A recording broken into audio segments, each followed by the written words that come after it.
মসজিদে হারানো জিনিসের ঘোষণা দেওয়া যাবে কিনা।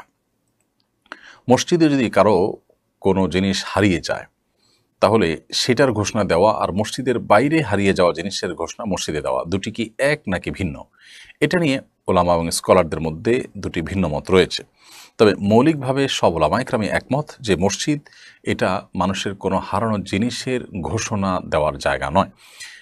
কারণ আবু দাউদ সহ বিভিন্ন হাদিসের কিতাবে পরিষ্কারভাবে বর্ণিত হয়েছে, নবী করিম সাল্লাল্লাহু আলাইহি ওয়াসাল্লাম বলেছেন, যদি কেউ মসজিদে তার হারানো কোনো জিনিসের ঘোষণা দেয়, কোথাও হারিয়েছে সেই জিনিসের ঘোষণা যদি মসজিদে দেয়, তাহলে সেক্ষেত্রে সেই ব্যক্তিকে যেন জবাবে বলা হয় লা রাদ্দাহাল্লাহু আলাইক, অর্থাৎ তোমার হারিয়ে যাওয়া জিনিসটা আল্লাহ তোমাকে ফিরিয়ে না দেখ।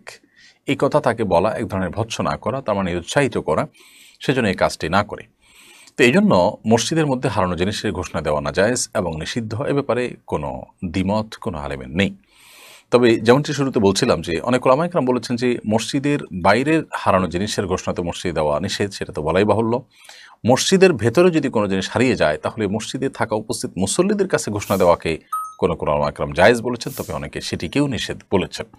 তো এই জন্য আমরা খোলাসা এবং সারাংশে এসে বলতে চাই, মসজিদে কোনো প্রকার হারানো জিনিসের ঘোষণা দেব না আমরা, এবং মসজিদে হারানো জিনিসের ঘোষণা সেটা মসজিদে হারাক আর বাহিরে হারাক, উভয় অবস্থাতেই মসজিদে হারানো জিনিসের ঘোষণা দেওয়াটা অনুচিত এবং নিষিদ্ধ হাদিসের আলোকে। তবে যদি মসজিদের ভেতর হারিয়ে যায় তাহলে মসজিদের দরজায় বা মসজিদের মুখে বাহিরের অংশে দাঁড়িয়ে ঘোষণা দেওয়া যেতে পারে, বা সেখানে কোনো প্রকার ঘোষণার ব্যবস্থা নেওয়া যেতে পারে। এছাড়া কেউ কোনো কিছু পেয়েছেন মসজিদের ভিতর, তিনি বলতে পারেন যে আমি পেয়েছি, এই জিনিসটা কারোর হলে নিয়ে যান, সেটা ভিন্ন বিষয়। কিন্তু যার জিনিস হারিয়েছে তিনি ঘোষণা দেওয়ার জন্য মসজিদকে ব্যবহার করবেন না। আসলে মসজিদ দুনিয়াবি এ জাতীয় কাজের জন্য নয়, মসজিদ জনকল্যাণের জন্য এবং মানুষের বিবিধ কল্যাণ সাধন করবার জন্য মসজিদ ব্যবহৃত হবে।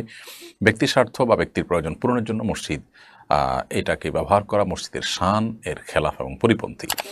এজন্যই মসজিদের মধ্যে এমনকি নিজের প্রয়োজন পূরণের জন্য ভিক্ষা চাওয়া মানুষের কাছে বা হাত পাতা, সেটাও অনুচিত। এগুলো মসজিদের বাইরে করা দরকার, এবং যথাসম্ভব মসজিদকে ইবাদতের জায়গা এবং দুনিয়াবি কোনো কাজ যদি করতে হয় সেটা হবে জনকল্যাণমূলক কাজের কেন্দ্র। সেই হিসাবে সেটি হতে পারে যেমন সমাজের মানুষের কীভাবে কল্যাণ সাধন করা যেতে পারে সেই চিন্তা, সেই ভাবনা, সেই আলোচনা, এগুলো মসজিদে হতে পারে। অতএব মসজিদে হারানো জিনিসের ঘোষণা দেওয়া থেকে আমরা বিরত থাকব।